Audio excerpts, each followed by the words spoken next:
soo dhow walaal haddii aad ku cusub tahay kanaalka subscribe saar si muuqaalada mustaqbalkan soo gelin doona ay ku soo gaaraan muuqaalka la gare si dad badan u gaaro na caawiyo waad mahadsantahay. Letting go can make you unstoppable. I know because I let go of a relationship and reclaimed my life. And I know that letting go can create the best of change for each and every one of you.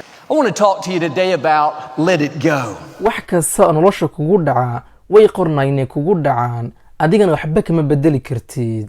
hadday noqoto dhib aad la soo kulantay qof aad jeclayd oo ka tagay haddii qof aadan filanayn uu ku xumeeyay haddii waxaad rabtay aad heli weyday waxaasoo dhan way qornaynay kugu dhacaan awoodna uma lidnad wax ka bedesho laakiin waxaad awood u leedahay inaad ka socotid. haddaba sidee wax kasta oo nolosha kugu dhacda horey uga socon kartaa? waxaan halkani kugu soo gudbin doonaa 3 qaab oo ka caawin karta inaad horey uga socotid wax kasta oo nolosha kugu dhacay. 1. jooji ka fikirka waxa kugu dhacay una badal inaad qaabayso qorsheyso hadda waxa aad rabtay inaad qabatid. hadda wax macquulka ku ah ka fikir oo qabo iska daa wixii tagay way tageen dibna uma soo laabanayaan naftaada ku qasabin waqti xaadirkan ay ka fikirto. su'aalo iska weydii sida maalinta cusub ku dhalan doonta ku qaabili doonta sida maalinta aad joogto farxad ugu noolaan karta.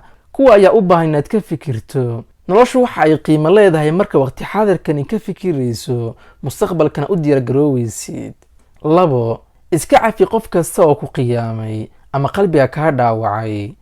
tani cafiskan 2 faa'iido ayaad ka helaysaa. 1. qalbiga ku daahirsamaayo waayo qalbigaaga waxa ka baxayo xaasidnimadii xanaaqii iyo wax kasta oo xumaana qofkani qalbigaad uga haysid.